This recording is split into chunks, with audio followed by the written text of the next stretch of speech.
Hi, this is Shane Starr, and today we're doing the third video in a series of 9 Enneagram videos called Actualizing Your Inner Enneagram. What this is about, it's the same principle as our last MBTI and Socionic series where we're looking at self-improvement, and instead of looking directly at our own types or our opposite types, what we're doing is in Enneagram, we're focusing on two areas. We're looking at our wings. When your wings are out of balance, I've heard it said, I think it's a great analogy. It's like a plane flying sideways, you want balanced wings to be a more healthy person. And last, but certainly not least, your arrow of integration. That is the Enneagram that you begin to look like as you improve. So your wings and inner Enneagram.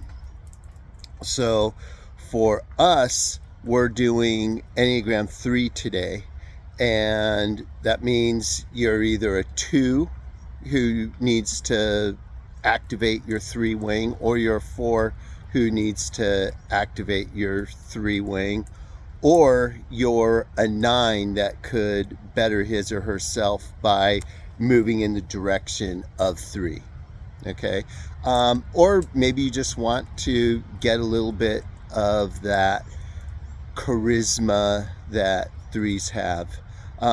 In great Enneagram 3 fashion, I meant to do this video yesterday because I've already prepared for it, but work took center stage, and I found that when I sat here for lunch, I didn't have time.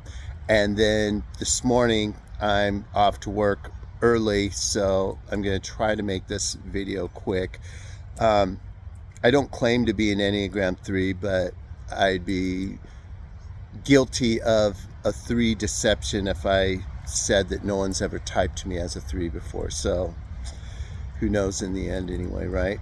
All right, so what we're going to do is we're going to take a look at a famous author, one who deserves more credit than he gets, and we're going to take a look at one of his great works, and then we're going to see how that epitomizes and correlates with a healthy 3. Okay, but before we get into that, I have my little testy source here.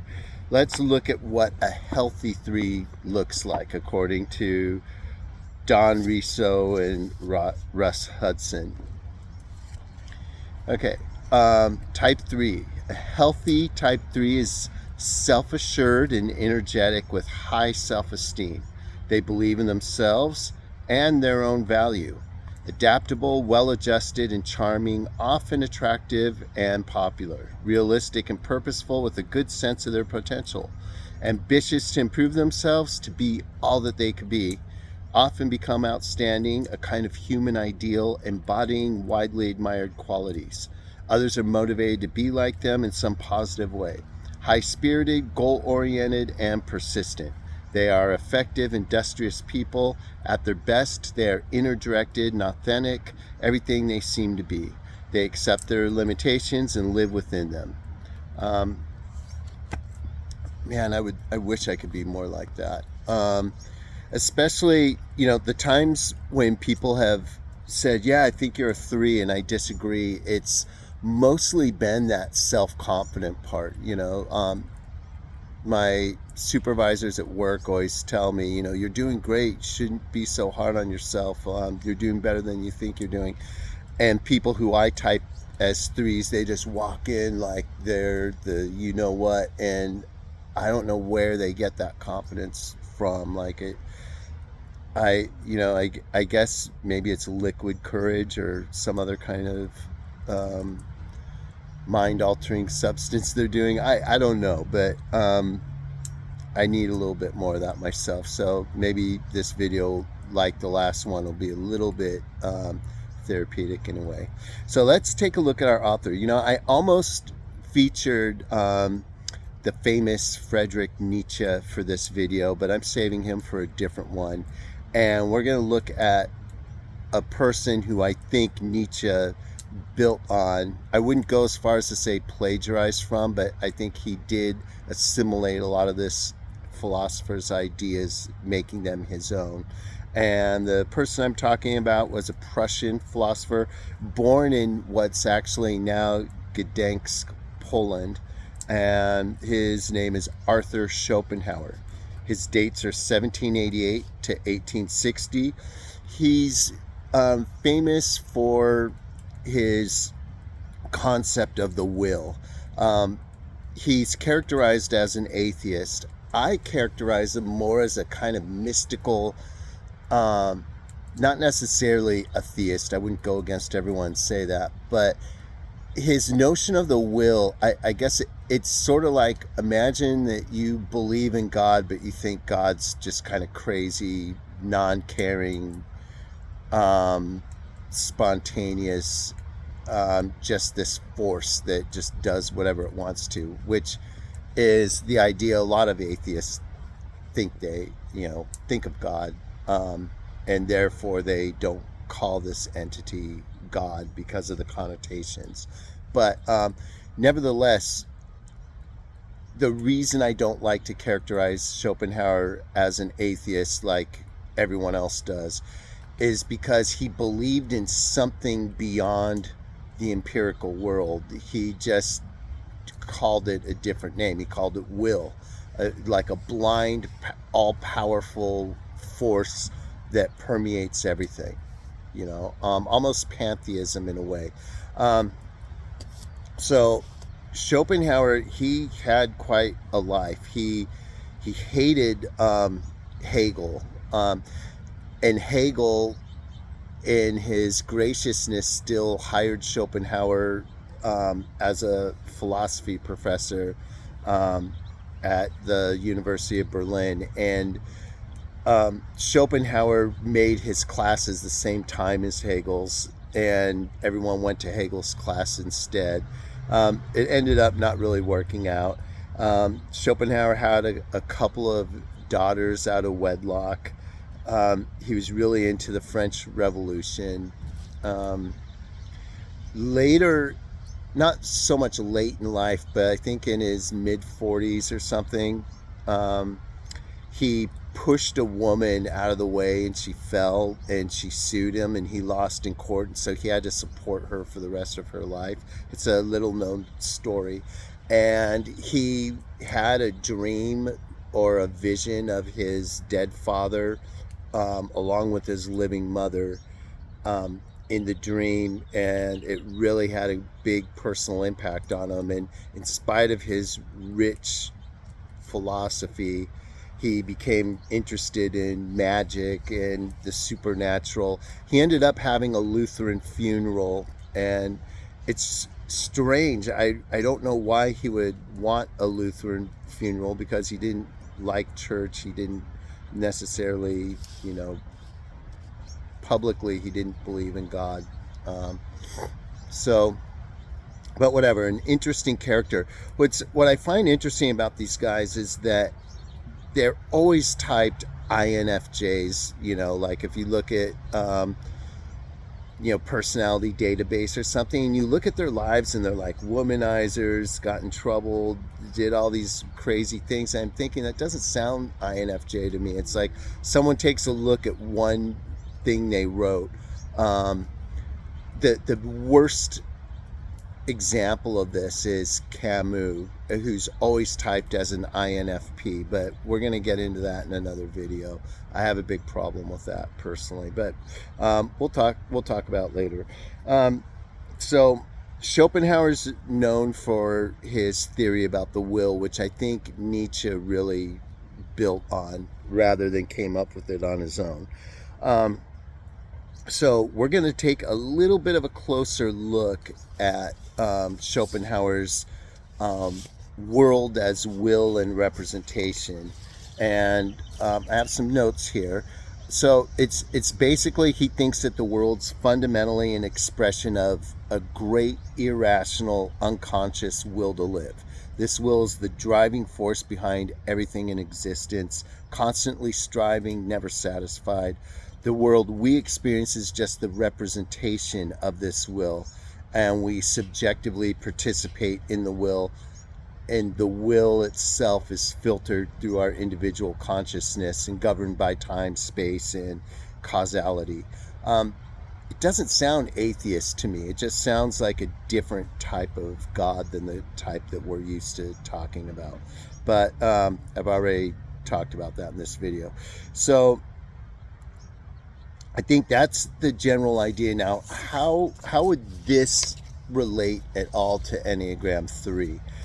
And we think of 3 as the achievers, the go-getters, and it's a lot easier to step into that mode and just brush everything else aside and just really go for what you want, what you believe in, if you take this kind of philosophy. Like, the world is just everything and everyone is just out for themselves. You do you, get what you can, go for it.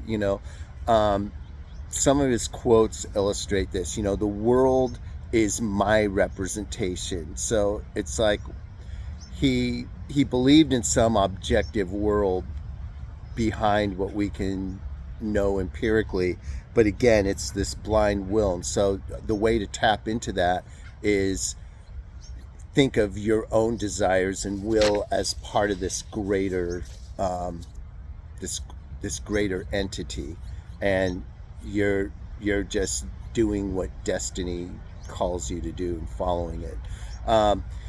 One of the famous quotes in the world as will and representation is, man can do what he wills but cannot will what he wills. So all we can do is just do what we are. It's like, if you're a lion, you do lion things. If you're an ant, you do ant things. You can do what you want to do, but you don't get to decide your desires. Those almost pick you. So I think that's an important thing. It's almost like not taking responsibility for your desires. Maybe that's the Enneagram 1 in me critiquing it, but I don't know. On the other hand, you can look at it as like, hey, I can't control what I want. All I can do is go out and get it with all my might. He also mentions talent as hitting a target that no one else can hit, but genius hits a target that no one else can see. I think that's an interesting, it just shows where his mindset is. He wants to move forward and go for greater and better things, like an Enneagram 3 would. And I think that's enough to illustrate the connection between seeing the universe as one great representation of will and just participating in that by going for getting all that you can, all that you want. So what does this mean in practice? How can we be better at our inner Enneagram 3? I have some notes here. So, if you want to embody, the traits of a healthy 3, definitely not an unhealthy one. I've known plenty of those in my life, and it's terrible. I think deceit, whether it's deceiving other people or self-deception, I think it's one of the worst things in life. Seeing people fall to that is a sad thing to watch. But if you want to be a healthy 3, that's different. So the first thing you'd want to do is embrace a goal-oriented mindset. That means setting clear goals, creating actionable plans. This is a reason why I think 3 and 1 get mixed up a lot, because it sounds one-ish to me, at least. Focus on positive outcomes, concentrate on desired results, strive for effective and efficient execution, be driven and decisive. That decisive part is something that I tend to lack. I wish I was more decisive, and instead I find myself second guessing decisions a lot, and I would do better to be more like a healthy 3 and be decisive.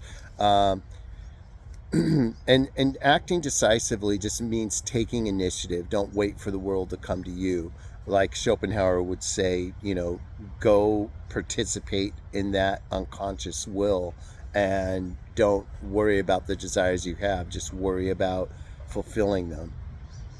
All right, next, this is something else that I could use personally, and maybe you could too. Cultivating confidence and charisma. That means, it doesn't mean how you dress. I wear a tie even though we don't have to at work. I don't know how or why, but wearing a coat and tie, it makes me feel more secure. I don't do it to show off. I think it looks pretty and nice, and I like that. But um, I think sometimes people mistake it for projecting confidence. But that comes more in your personality, not what you're wearing. And people who are really truly threes and healthy ones, they have that confidence and self-assurance regardless of how they're dressing, although they do usually dress professional and nice. Just healthy threes are naturally self-assured and confident, and that confidence helps inspire others. Part of this picture um, includes developing strong communication skills, being persuasive, direct. That's another thing. I'd beat around the bush a lot, but I want to be more direct, and it's good for all of us to just say as much as we can in as few words as possible. Be direct. Um, I would say having energy and enthusiasm, display your energy and enthusiasm in your interactions. Um, that also motivates people around you. That's, I think, the difference. Another difference besides the obvious between a healthy and unhealthy three is the healthy threes actually motivate others. The unhealthy threes just raises the contempt of others. It's a fine line sometimes whether someone's motivating you or turning you off. But a good three will do the former, and a bad three will do the latter. Um, Making a good impression, faking it until you can make it, and that's using that deception to your advantage. If you have an arrow to three or a three wing, of course, if you are a three, then you can do this at will. But um, making a good impression, smiling when you, even if you don't feel like it, spreading positive vibes. Also, of course, demonstrating competence and efficiency, not just projecting the image of someone who's doing great, but actually being great. That's important. Um, Seeking recognition and feedback. This is another thing I have a hard time with. I'm not good at promoting myself. We're supposed to rank ourselves at work for our year-end review, and I gave myself like a low ranking, and it felt good when my supervisors gave me a better ranking than I gave myself. But a lot of times, a good three won't do that. It's like, know what you're worth and take it. Like Schopenhauer would tell us to do. Um, Acknowledge, celebrate your successes, have them out there, appreciate your accomplishments. Don't be like me and just, okay, I accomplished that. Now what's the next thing that I'm behind in? Take some time and self promote a little bit, and that means networking, being out there. I would say being more social. A good three is social. I think bad threes are social too, but being social in a business networking kind of way, moving forward. I would say some important considerations is, being authentic is key. Avoid overworking and burnout. That's something that I fit a three profile 100%. I overwork myself way too much. Embrace vulnerability. That's something I think I'm pretty good at. I admit my faults, but I think good threes can do that. But most of the time, threes are so busy projecting their positive image that they don't have time to talk about what they could, work on, areas of opportunity for them. Um, and last but not least, I would say if you're a three, you're probably an extrovert. Foster positive relationships. If you're an introvert with the wing to three or an arrow to three, then I would say work on having deeper, more meaningful relationships that can help you in a positive way. That's all I have for today. Thank you. Next time, Enneagram 4. Peace out.